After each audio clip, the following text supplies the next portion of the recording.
Welcome back दोस्तों। आज मैं आपके सामने 2015 में रिलीज हुई एक बंगाली मूवी को लेकर आया हूँ। इसका नाम है हर हर ब्योमकेश। अब ब्योमकेश बख्शी के नॉवेल्स कितने हिट है वो हम सारे लोग जानते ही है, तो उन्हीं में के एक छोटी सी कहानी है ये मूवी। तो चलिए फटाफट से मूवी की कहानी को स्टार्ट कर लेते हैं। उससे पहले उठा दो प्यार, फॉलो इंस्टाग्राम। अब इस मूवी की कहानी बिफोर इंडिपेंडेंस के बीच चलती है, मतलब 1945 टू 1947 समथिंग लाइक दैट। और इसी तरह इस मूवी की कहानी बनारस में चलती है। खैर आधी रात को एक अनजान बंदा अपनी बाइक के जरिए से एक पोस्ट बॉक्स के पास जाता है। तभी अपोजिट घर में कोई अनजान बंदा लालटेन की मदद से उस बंदे को सिग्नल देने लगता है। सिग्नल लेने के बाद यह अनजान बंदा उस घर के अंदर जाता है। अंदर एक महिला होती है। वो महिला उस बंदे से कहने लगती है कि खबर पक्की है। खैर दूसरे सीन में हम ये देखते हैं कि बख्शी अपनी पत्नी सत्यवती के साथ कोलकाता से बनारस आता है। इन दोनों के साथ साथ इनका फैमिली फ्रेंड अजीत नाम का एक राइटर भी आता है। ये अजीत बंदा ही बख्शी के सारी कहानियां नॉवेल्स की तरह लिखते रहता है। अब इन तीनों को रिसीव करने के लिए पांडे नाम का एक पुलिस ऑफिसर रेलवे स्टेशन पर जाता है। अब यहाँ पर एक और बात यह है कि बख्शी और सत्यवती की रिसेंटली शादी हुई होती है। बस थोड़ा बहुत हनीमून मनाने के लिए ये लोग बनारस आते हैं। अब पुलिस ऑफिसर पांडे ऑलरेडी इन तीनों को रहने का बंदोबस्त कर चुका होता है। इन तीनों को वहाँ पर ले जाने लगता है। रास्ते में पांडे इन तीनों से ये कहने लगता है कि आप लोगों को मैं सारा बनारस घुमाऊंगा। और उसी तरह कलकत्ता में थोड़ा बहुत दंगा फसाद हो रहा होता है। थोड़ी देर के बाद पांडे इन तीनों को एक घर के पास लाता है। सत्यवती को ये घर बहुत पसंद आता है। दूसरे सीन में एक बहुत बड़े जमींदार को दिखाया जाता है। इसका नाम होता है दीप नारायण। इसकी बीवी का नाम होता है शकुंतला। बात यह है कि कुछ दिनों से दीप नारायण की तबीयत ठीक नहीं थी। रिसेंटली दीप नारायण की तबीयत ठीक हो गई। शकुंतला बहुत खुश होने लगती है। दूसरी तरफ बख्शी, सत्यवती, अजीत बनारस एरिया को बहुत अच्छी तरह से घूमते रहते हैं। अजीत राइटिंग का काम करते रहता है तो बख्शी और सत्यवती हनीमून मनाते रहते हैं। उसी दिन दोपहर को पांडे इन तीनों को अपने घर पर खाने पर बुलाता है। बातों के दरमियान अजीत पांडे से ये पूछने लगता है बनारस में क्राइम बहुत ही कम हो चुका है। पांडे कहने लगता है कि बनारस में सारे लोग खुश ही रहते हैं सिवाय हम पुलिस वालों के। हम लोगों को हमेशा कोई ना कोई काम रहता ही है। सेकेंड वर्ल्ड वॉर के बाद देश में ड्रग्स का सेवन बहुत ज्यादा हो चुका है और उसी तरह दूसरे कंट्रीज को भी सप्लाई हो रहे हैं। रिसेंटली हम लोगों को एक चोर मिला, उसके पास बहुत ज्यादा तादाद में जहर मिला हमको। उस जहर को वो बंदा साउथ अमेरिका ट्रांसपोर्ट कर रहा था। बख्शी पूछने लगता है कि आप ट्यूरिन नाम के पॉइजन के बारे में बात कर रहे हो। पांडे कहने लगता है हाँ वही जहर, बहुत ही कॉस्टली और बहुत ही खतरनाक। खैर खाना खत्म होने के बाद जब ये चारों बस ऐसे ही बैठकर बात कर रहे होते हैं तभी पांडे के पास पुलिस डिपार्टमेंट में काम करने वाला रतिकांत आता है। पांडे को एक इनविटेशन कार्ड देते हुए कहने लगता है कि हमारे गांव के जो जमींदार है दीप नारायण, उनकी तबीयत ठीक होने की वजह से उन्होंने सारे गांव वालों को मतलब बड़े बड़े लोगों को न्योता दिया है। पांडे कहने लगता है अरे रतिकांत जी, हमारे घर में तो मेहमान आए हैं, अगर मैं चला गया तो मेहमान नवाजी कौन करेगा, मेरी तरफ से आप माफी मांग लीजिए। सो रतिकांत जाने के बाद बख्शी पांडे से ये पूछने लगता है बनारस में पुलिस वाले जमींदार के लिए काम करते हैं, पुलिस वाले खुद इनविटेशन देने के लिए घर घर जा रहे हैं। पांडे कहने लगता है अरे ऐसा कुछ नहीं, ये जो रतिकांत है ना, ये और शकुंतला, इन दोनों का गांव एक ही है। और इसी तरह रतिकांत दीप नारायण से थोड़ा क्लोज है, बस अपना दोस्ती का फर्ज निभा रहा है। अजीत पूछने लगता है कि आखिरकार ये जमींदार दीप नारायण कौन है। पांडे कहने लगता है कि दीप नारायण बनारस में बहुत बड़ा जमींदार है। बनारस में ही काफी सारे प्रॉपर्टीज है इनके। मैंने सुना है साल में 10 लाख रुपए इनकम है। 2 साल पहले दीप नारायण की पहली बीवी का देहांत हो गया था।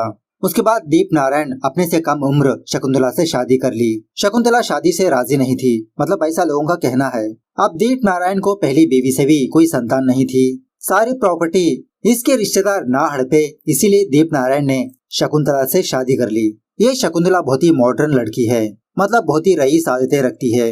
इनके महल में हर रोज कोई ना कोई मीटिंग चलती रहती है। बहुत दिनों से दीप नारायण को लिवर की प्रॉब्लम थी, लगता है अब उनकी तबीयत ठीक हो गई। खैर उसी रात बख्शी की फैमिली रेडी शेडी होने लगते हैं पांडे के घर जाने के लिए डिनर पर। तभी पांडे बख्शी को कॉल करके ये बताने लगता है कि दीप नारायण जी ने दोबारा मुझे पार्टी पर बुलाया है और उन्होंने ये भी कहा कि आपको भी साथ ले आए, तो आप तीनों फटाफट से रेडी हो जाइए, हम तीनों पार्टी पर चलते हैं। सो इस तरह से पांडे इन तीनों को लेकर जमींदार के घर जाने लगता है पार्टी पर। जब ये चारों अंदर जाने ही वाले होते हैं तो पांडे के सामने नर्मदा शंकर नाम का एक बंदा आता है।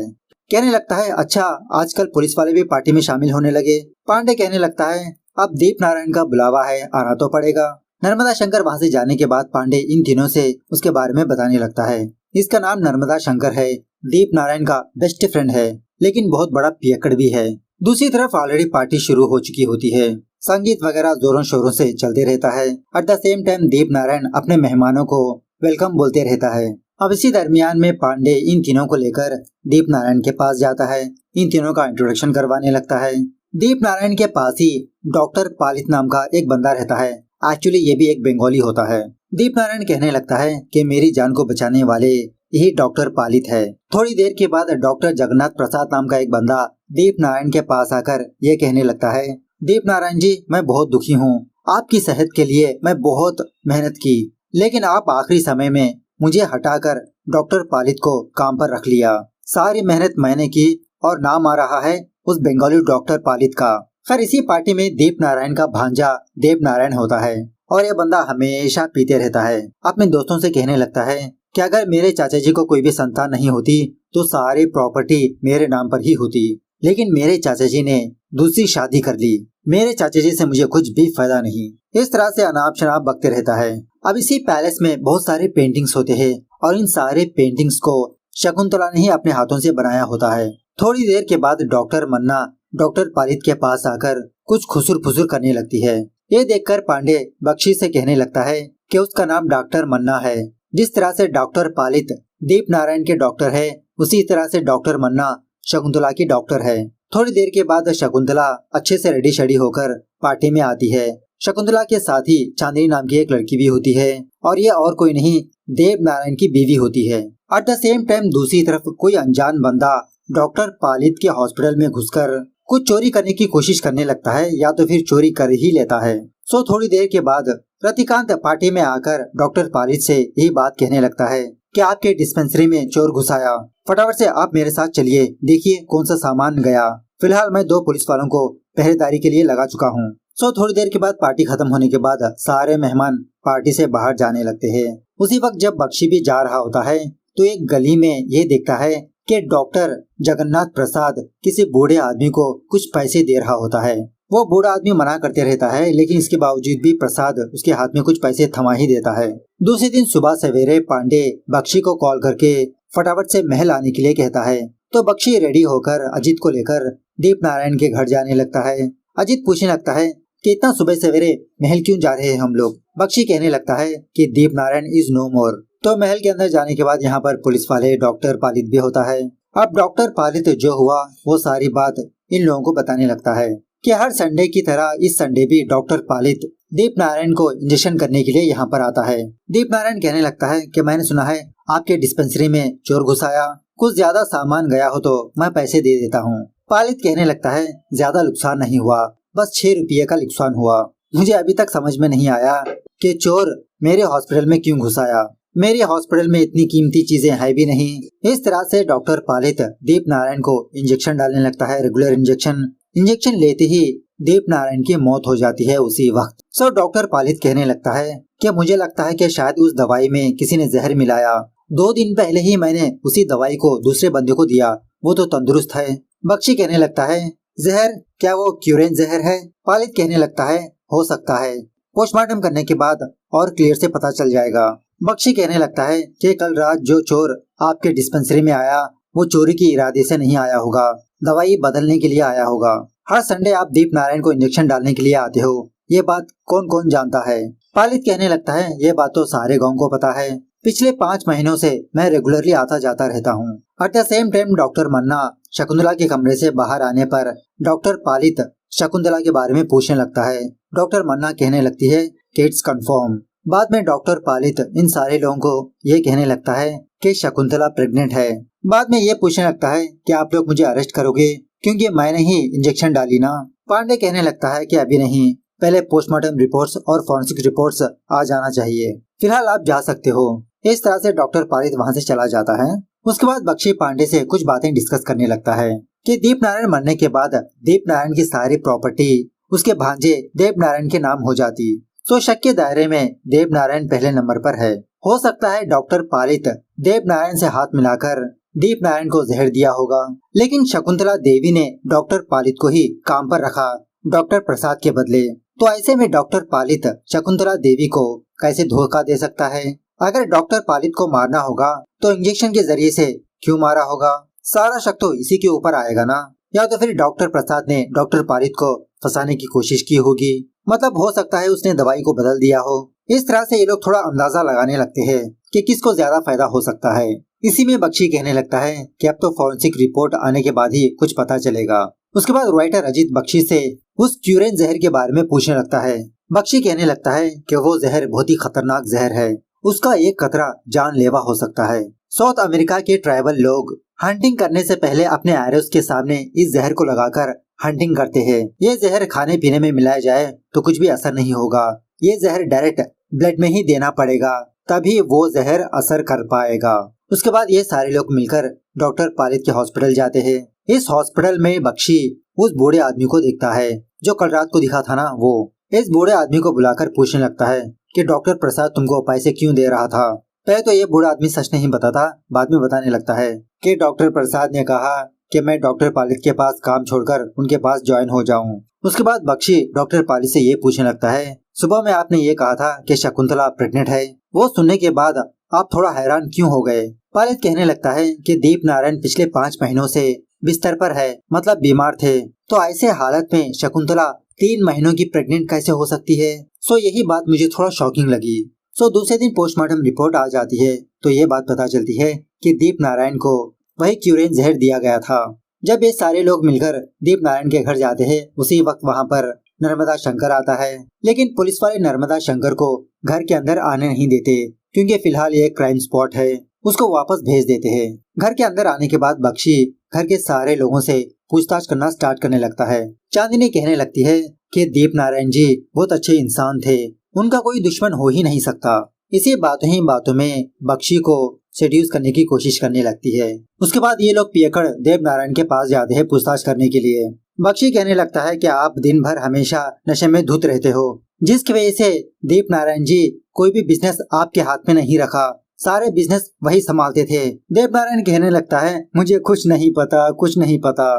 दोबारा बख्शी पूछने लगता है कि दीप नारायण मरने के बाद सारी प्रॉपर्टी आपके ही नाम होगी, क्या ये आपको पता है? देव नारायण दोबारा यही बात कहने लगता है कि मुझे कुछ नहीं पता, कुछ नहीं पता। हर एक सवाल का यही जवाब देते रहता है बीएसडी का। उसके बाद ये लोग शकुंतला के कमरे में जाते हैं तो सारे लाइट्स ऑफ होने की वजह से रतिकांत कमरे की लाइट्स ऑन करता है। तभी बख्शी की नजर उस कमरे के एक पेंटिंग पर पड़ती है, मतलब उस पेंटिंग में शकुंतला देवी और दुष्यंत होते हैं। इस कमरे में और भी काफी सारे पेंटिंग्स होते हैं। थोड़ा बहुत सर्चिंग वगैरह करने के बाद ये लोग शकुंतला के पास जाते हैं। पूछने लगता है क्या दीप नारायण जी ने कोई वीलनामा लिखा? शकुंतला कहने लगती है प्रॉपर्टीज के बारे में वो मुझसे ज्यादा डिस्कस नहीं करते, मुझसे शादी करने के बाद मेरे नाम पर बैंक में 5 लाख रुपए डिपॉजिट किया था, उसके अलावा मुझे कुछ नहीं पता। इसी पूछताछ के दौरान बख्शी उस कमरे की भी हल्के से इंस्पेक्शन करते रहता है। इस कमरे में काफी सारी किताबें, लेटर्स वगैरह होते हैं। बाद में शकुंतला से पूछने लगता है कि आप प्रेग्नेंट हो, ये बात आपके पति दीप नारायण जानते थे? शकुंतला कहने लगती है कि कल रात पार्टी में ही मैंने ये बात उनको बताई थी, वो बहुत खुश थे। वहाँ से बाहर आने के बाद बख्शी पांडे से ये पूछने लगता है क्या इस घर को टेलीफोन लाइन है? पांडे कहने लगता है हाँ टेलीफोन तो है, लेकिन वो टेलीफोन दीप नारायण के कमरे में है। घर वापस आने के बाद बख्शी सत्यवती और अजीत से ये कहने लगता है दीप नारायण 5 महीनों से पेशेंट थे, तो ऐसे में शकुंतला देवी 3 महीनों की प्रेग्नेंट कैसे हो सकती है? जिसका मतलब शकुंतला की जिंदगी में और कोई है, इसीलिए शकुंतला अपनी प्रेगनेंसी की बात दीप नारायण से छुपाई। अगर शकुंतला अपनी प्रेगनेंसी की बात उसी पार्टी में बता देती तो दीप नारायण जी उसी वक्त सारे पार्टी में ये अनाउंस कर देते कि ये बाप बनने वाले हैं, मतलब शकुंतला ने हमसे झूठ कहा। लेकिन मेरे मन में ये सवाल है कि शकुंतला के इर्द गिर्द कोई ना कोई बंदा रहता है, ऐसे में शकुंतला किसी और से प्यार कैसे कर सकती है? उतना टाइम कैसे मिला होगा उसे? शकुंतला के कमरे में मैंने काफी सारे लेटर्स को देखा, शायद शकुंतला अपने प्रेमी से खत के जरिए से बात किया करती थी। खैर दूसरे दिन शकुंतला बख्शी को अपने महल बुलाकर ये कहने लगती है कि मुझे देव नारायण और उसकी पत्नी चांदनी पर ही शक है, मेरे हस्बैंड मरने के बाद उन दोनों को ही फायदा हो सकता है, आप उन दोनों के खिलाफ सबूत ढूंढिए। ऐसा कहकर वहाँ से चली जाती है। खैर दूसरे दिन फॉरेंसिक रिपोर्ट आ ही जाती है तो ये बात पता चलती है कि डॉक्टर पालित के पास जो शीशी थी दवाई की उसमें क्यूरेन जहर नहीं था। रतिकांत कहने लगता है ये कैसे पॉसिबल हो सकता है, पोस्टमार्टम रिपोर्ट में तो वही जहर का नाम निकल आया, लेकिन डॉक्टर पालित की दवाई में जहर नहीं। मुझे लगता है कि डॉक्टर पालित दीप नारायण को इंजेक्शन डालने के बाद दवाई बदल दी होगी। डॉक्टर पालित हमको भटकाने के लिए ऐसा किया होगा। अब हमको फटाफट से पता करना होगा कि डॉक्टर पालित कहाँ पर है।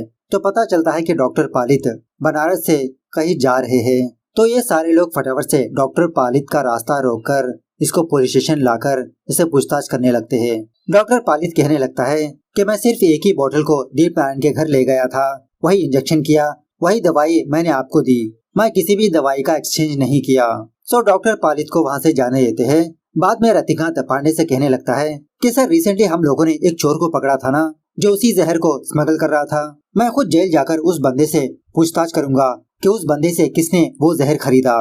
मुझे वापस आने में 2 दिन लग जाएंगे। सो रात होने के बाद बख्शी अजीत से यही बातें कुछ डिस्कस करने लगता है कि मुझे तो पक्का यकीन हो गया कि शकुंतला लेटर्स के जरिए से अपने प्रेमी से बात करती है। अब हम लोगों को यह बात पता करनी होगी कि शकुंतला उन लेटर्स को किसे भेज रही थी। अगर ये पता कर ले तो उस प्रेमी का पता लग सकता है। उसी तरह शकुंतला के रूम में एक पेंटिंग थी ना, शकुंतला देवी और दुष्यंत। बख्शी को बार बार वही पेंटिंग याद आती रहती है। अजीत से कहने लगता है कि उस पेंटिंग में कोई न कोई अजीब बात है। इस तरह से दूसरे दिन बख्शी, अजीत, पांडे दोबारा उस पेंटिंग के पास जाकर इसे गौर से देखने लगता है। बाद में बख्शी अकेले ही शकुंतला के पास आकर ये कहने लगता है, मैंने सुना है कि आप इस शादी से राजी नहीं थे, जबरदस्ती आपकी शादी हुई थी दीप नारायण से। जब दीप नारायण जी 5 महीनों से बीमार थे तो आप 3 महीनों की प्रेग्नेंट कैसे हो सकते हो? आपकी जिंदगी में वो दुष्यंत कौन है? यह सुनने के बाद शकुंतला अपने सारे गहने बख्शी को दिखाने लगती है। मतलब बख्शी का मुंह बंद करने के लिए लालच देने लगती है, लेकिन बख्शी फटाफट से वहाँ से चला जाता है चुपचाप। खैर दूसरे दिन रतिकांत वापस इन लोगों के पास आता है। कहने लगता है कि सर मैंने उस कैदी से इंक्वायरी की और उसने कबूल कर लिया कि उसने उस जहर को डॉक्टर पालित को बेचा। बख्शी कहने लगता है कि अब सब कुछ क्लियर हो चुका है कि शकुंतला ने जानबूझकर डॉक्टर पालित को जॉब में रखा डॉक्टर प्रसाद के बदले। शकुंतला के कहने पर ही डॉक्टर पालित ने दीप नारायण को मारा होगा। जहर देने के बाद खुद दवाई बदल दी होगी। अगर शकुंतला की प्रेगनेंसी की बात दीप नारायण को पता चल जाती तो दीप नारायण को शकुंतला पर शक होता कि बच्चे का बाप ये नहीं कोई और है। सो ये बात बाहर ना पड़े इसीलिए शकुंतला ने दीप नारायण को मार दिया होगा। मैंने शकुंतला से मुलाकात करके उसके प्रेमी के बारे में पूछा। शकुंतला ने अपने प्रेमी का नाम तो नहीं बताया, लेकिन उन्होंने ये कहा कि आज रात प्रेमी का नाम एक खत में लिखकर पुलिस स्टेशन को पोस्ट करेंगी। सो रात होने के बाद ये सारे लोग महल के पास जाकर वेट करते रहते हैं कि कब शकुंतला उस पोस्ट बॉक्स के पास आएगी, कब खत डालेगी, कब उस खत को हासिल कर लेंगे। सो सारे लोग वही किसी जगह पर छुप जाते हैं। थोड़ी देर के बाद शकुंतला लेटर लेकर उस पोस्ट बॉक्स की तरफ आगे बढ़ने लगती है। एट द सेम टाइम कोई अनजान बंदा गन लेकर शकुंतला देवी को मार देता है। शकुंतला मरने के बाद वो बंदा शकुंतला की खत को लेकर वहाँ से भागने लगता है। अब बख्शी और उसके टीम मेंबर्स भी उसको फॉलो करने लगते हैं। थोड़ी दूर चेस करने के बाद बख्शी उस अनजान बंदे को पकड़ लेता है। वो बंदा बख्शी के ऊपर गन पॉइंट करने लगता है। जब तक वो बंदा बख्शी को गोली मारता तभी पांडे आकर इस अनजान बंदे को गोली मारकर मार देता है और वो बंदा और कोई नहीं पुलिस ऑफिसर रतिकांत होता है। दूसरे दिन बख्शी महल आकर सारे लोगों को इस केस के डिटेल्स बताने लगता है। शकुंतला के कमरे में जो पेंटिंग थी उस पेंटिंग में मुझे एक नयापन नजर आया। मेरे दिमाग में वही पेंटिंग चलती रही। जब मैं दोबारा उस पेंटिंग को देखने के लिए गया तब मुझे उस पेंटिंग का सीक्रेट नजर आया। शकुंतला ने उस पेंटिंग में दुष्यंत की आंखें नीली ड्रॉ की हुई थी, रतिकांत की आंखें भी नीली ही थी। सो मुझे पक्का यकीन हो गया कि शकुंतला का प्रेमी और कोई नहीं रतिकांत ही हो सकता है। जब हम लोग पहली बार शकुंतला के कमरे में गए थे तो रतिकांत बिना हिचकिचाए उस कमरे की लाइट्स ऑन कर दी। नए लोग स्विच को ऑन करना इट्स इम्पॉसिबल। अब शकुंतला और रतिकांत एक ही गांव के रहने वाले थे तो उस टाइम से ही ये दोनों एक दूसरे से प्यार किया करते थे। हर रोज लेटर्स के जरिए से ही इन दोनों के बीच बातें हुआ करती थी। जब सारे लोग सो जाते तो शकुंतला रतिकांत को इशारों से अपने कमरे में बुलाकर ये दोनों मुलाकात किया करते थे। रतिकांत की वजह से ही शकुंतला प्रेग्नेंट हुई। अगर ये बात दीप नारायण को पता चल जाती तो शकुंतला को मार ही देता।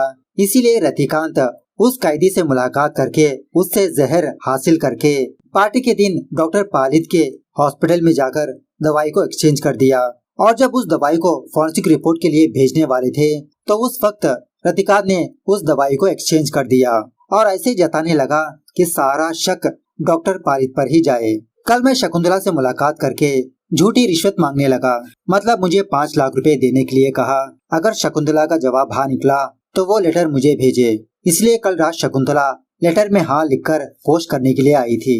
लेकिन मैंने रतिकांत को दूसरी कहानी बताई, इसलिए रतिकांत अपनी जान बचाने के लिए शकुंतला को गोली मारकर मार दिया। इस तरह से बख्शी इस केस को सॉल्व करके वापस कलकत्ता चला जाता है। इस तरह से ये मूवी यहाँ पर दी एंड होती है।